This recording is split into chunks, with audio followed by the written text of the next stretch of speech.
ಆರೋಗ್ಯಕ್ಕಾಗಿ ಮುದ್ರೆ ವಿಚಾರದಲ್ಲಿ ದೇಹದಲ್ಲಿ ರೋಗ ನಿರೋಧಕ ಶಕ್ತಿ ಹೆಚ್ಚು ಮಾಡಿಕೊಳ್ಳಿಕ್ಕಾಗಿ ಅನುಕೂಲಕ್ಕಾಗಿ ಮುದ್ರೆಯ ವಿಚಾರದಲ್ಲಿ ಇಂದು ಪೃಥ್ವಿ ಮುದ್ರೆ ವಿಚಾರವನ್ನು ತಿಳಿದುಕೊಳ್ಳೋಣ.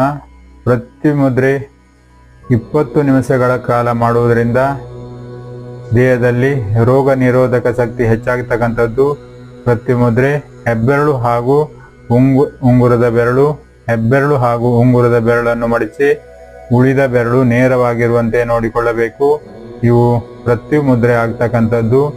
ಇವು 20 ನಿಮಿಷಗಳ ಕಾಲ ಮಾಡುವುದರಿಂದ ರೋಗ ನಿರೋಧಕ ಶಕ್ತಿ ಹೆಚ್ಚಾಗ್ತಕ್ಕಂಥದ್ದು, ಹಾಗೆ ಆರೋಗ್ಯಕ್ಕೆ ಅನುಕೂಲ ಆಗ್ತಕ್ಕಂಥದ್ದು.